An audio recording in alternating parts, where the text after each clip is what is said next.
Halo teman-teman semuanya, bertemu lagi dengan saya Zinda Lestari. Pada video kali ini saya akan membahas mengenai teori psikologi sastra. Psikologi sastra merupakan kajian sastra yang pusat perhatiannya berpusat pada aktivitas kejiwaan, baik dari tokoh yang ada dalam karya sastra, pengarang yang menciptakan suatu karya sastra, maupun pembaca atau penikmat karya sastra. Teori psikologi yang paling dominan dalam analisis karya sastra adalah teori Sigmund Freud. Teori psikoanalisis dicetuskan oleh Sigmund Freud sekitar tahun 1900-an, dan teori psikoanalisis ini berhubungan dengan fungsi dan perkembangan mental manusia dan merupakan bagian dari psikologi yang memberikan kontribusi besar sehingga dijadikan sebagai dasar ilmu psikologi. Menurut Freud, teori kepribadian ini pada umumnya dibagi menjadi 3 bagian, yaitu ide, ego, dan superego. Ide merupakan energi psikis dan naluri yang menekan manusia agar memenuhi kebutuhan dasar. Cara kerja ide berhubungan dengan prinsip kesenangan, yakni selalu mencari kenikmatan dan selalu menghindari ketidaknyamanan. Ego sebagai eksekutif kepribadian berusaha memenuhi kebutuhan ide, sekaligus juga memenuhi kebutuhan moral dan kebutuhan berkembang mencapai kesempurnaan dari superego. Superego adalah kekuatan moral dan etik dari kepribadian yang beroperasi memakai prinsip idealistik sebagai lawan dari kepuasan ide dan prinsip realistik ego. Endra Suara mengatakan bahwa fokus penelitian psikologi sastra adalah aspek kejiwaan dan pendekatan psikologis menekankan analisis terhadap keseluruhan karya sastra, baik segi intrinsik maupun ekstrinsik. Namun yang ditekan dalam segi intrinsiknya yaitu pada penokohan atau perwatakan tokohnya. Nah, selanjutnya kita akan menganalisis suatu karya sastra dengan menggunakan teori psikologi sastra, yakni pada novel Surat Kecil Untuk Tuhan karya Agnes Davor. Yang akan kita analisis dalam novel ini adalah yang pertama, struktur kepribadian tokoh Keke. Yang kedua, struktur kepribadian tokoh Ayah, dan yang ketiga, struktur kepribadian tokoh Andi, yang ditinjau dari struktur kepribadian Sigmund Freud yang meliputi ide, ego, dan superego. Kutipan berikut menunjukkan kepribadian unsur ide pada tokoh Keke yang suka mengenang masa lalu. Membayangkan sesuatu merupakan bagian dari ide yang digolongkan ke dalam proses primer.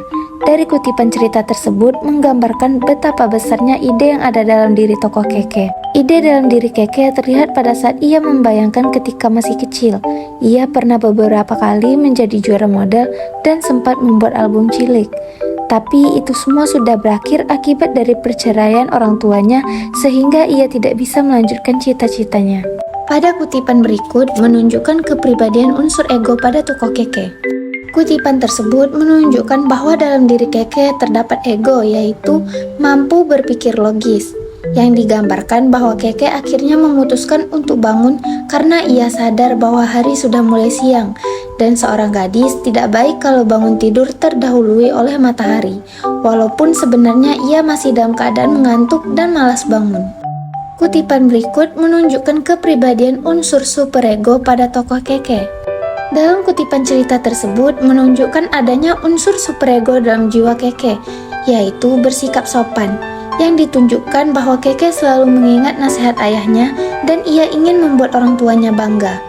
Ia akan masuk ke sekolah yang berbasis agama agar ia bisa memperdalam ilmu agamanya serta menjadi anak yang berbudi pekerti yang baik.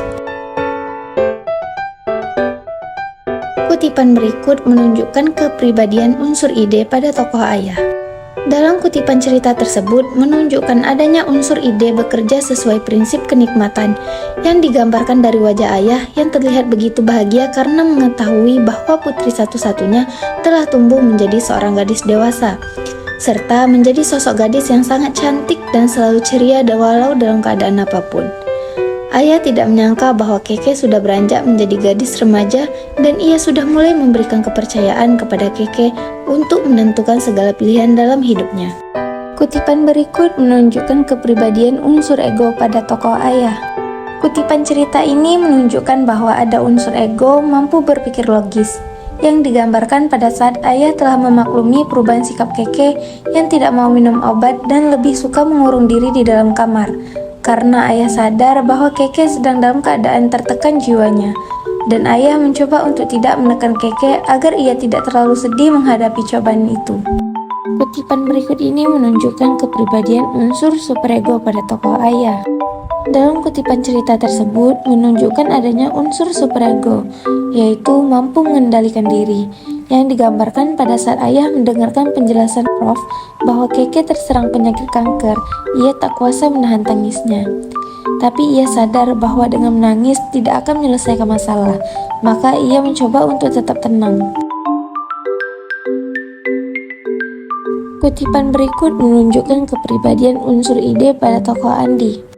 Dalam kutipan cerita ini menunjukkan adanya unsur ide dalam jiwa Andi, yaitu bersifat kacau, yang digambarkan pada saat Keke ingin mengakhiri hubungannya dengan Andi.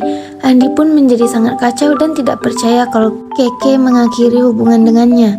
Andi tidak kuasa mendengarkan keputusan Keke dan mencoba untuk meyakinkan Keke lagi agar hubungan mereka tidak kandas dan berakhir. Karena pikiran Andi sedang kacau, maka Andi berteriak-teriak agar Keke mau mendengarkan penjelasannya. Kutipan berikut ini menunjukkan kepribadian unsur ego pada tokoh Andi. Dalam kutipan cerita ini menunjukkan adanya unsur ego dalam jiwa Andi, yaitu menunda kepuasan, yang ditunjukkan pada saat Andi ingin mengantar Keke untuk melakukan proses radioterapi, tapi karena terbenturnya kegiatan di sekolah, maka Andi tidak bisa mengantar Keke dan menunda dorongan ide tersebut. Kutipan berikut ini menunjukkan kepribadian unsur superego pada tokoh Andi. Kutipan cerita ini menunjukkan adanya unsur superego dalam jiwa Andi, yaitu bertindak sesuai norma, yang ditunjukkan Andi pada saat memperingatkan Keke untuk tidak ikut pertandingan voli karena kondisi Keke yang sedang tidak enak badan. Andi tetap memberikan perhatiannya kepada Keke agar tidak terjadi sesuatu yang buruk, karena Andi mengetahui bahwa kondisi Keke sedang tidak baik dan apabila dipaksakan untuk beraktivitas yang berlebihan akan membuat kondisi Keke semakin memburuk.